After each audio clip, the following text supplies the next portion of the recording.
Bonjour, chers confrères. Effectivement, on a comparé nos résultats pour les patients myopes forts en SMILE contre les patients ICL STAR. J'ai aucun conflit d'intérêt, pas même la chambre, pas même le train, pas même un café, je le jure. Le but, on l'a dit, comparer. Les patients et méthodes, donc c'était des patients qui avaient un équivalent sphérique donc c'était la base de sélection, un équivalent sphérique autour de moins 7 dioptries. Je vous rassure, tous les SMILE avaient ce que vous appelez un mur postérieur supérieur à 250, les autres ayant bénéficié d'un ICL. Aucun facteur significatif de différence dans les deux groupes, hormis l'âge. Les patients ICL sont un peu plus âgés. Donc si on compare l'efficacité, l'index d'efficacité, pour aller vite, l'index d'efficacité en ICL est très bon, il est supérieur à 1. Donc les patients sans correction voient mieux que ce qu'ils voyaient en correction en termes d'acuité visuelle. En SMILE, on est un peu en dessous. Quelques patients ont des réfractions résiduelles. Sur la sécurité, donc l'index de sécurité, on compare la meilleure acuité visuelle corrigée pré- et post-op, dans le cas de réfraction résiduelle. L'index de sécurité est bon pour les deux méthodes, il est supérieur à 1, donc il est bon, meilleur pour l'ICL que le SMILE.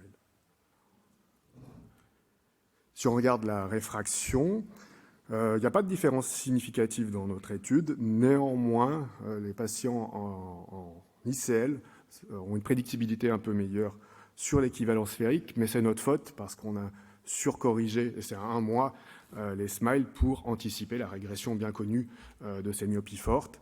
Donc, sur l'équivalent sphérique, je ne pense pas qu'il faille tirer de conclusion de ces résultats. Par contre, sur les astigmatismes, on a des meilleurs résultats en SMILE en ICL qu'en SMILE, même si ce n'est pas significatif dans cette étude. La sensibilité au contraste, donc l'évaluation de la qualité visuelle subjective, est respectée dans les deux groupes. On retrouve les mêmes valeurs préopératoires que post-opératoires, voire un peu mieux pour la fréquence 18 tics par degré pour l'ICL, qui est significative. Si on essaie d'avoir une analyse objective de cette qualité visuelle et qu'on sert de l'HD Analyzer, c'est compliqué de parler de tous les critères des trois, mais si on regarde le plus global, la MTF, pardon, on voit quand même qu'il y a une différence significative de qualité visuelle objective, un meilleur MTF cutoff avec les ICL comparé au SMILE.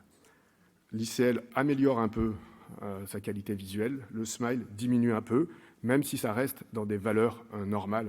La droite rouge représente les valeurs minimum normales, dites de vision normale. J'en finis. Donc l'efficacité et la sécurité des deux méthodes est respectée. Les index sont bons. Il semble un peu plus de précision des réfractions en ICL, même si ce sont des résultats à 1 mois. Et donc sur le SMILE, il est un peu mis en défaut parce que ça sera meilleur à 1 an. La qualité visuelle objective par la sensibilité au contraste, par l'HD Analyzer est un peu meilleure en ICL, mais la subjective, dans la vie de tous les jours, ce que le patient ressent vraiment, il n'y a pas de différence. Donc, encore une fois, deux techniques qui marchent bien pour ces amétropies fortes. Et n'ayant pas de conflit d'intérêt, je ne peux pas vous dire laquelle est la meilleure. Bon courage à tous. Est-ce que c'est mieux une ectasie ou est-ce que c'est mieux un implant dans l'œil? Je vous laisserai juger. Merci. Merci David.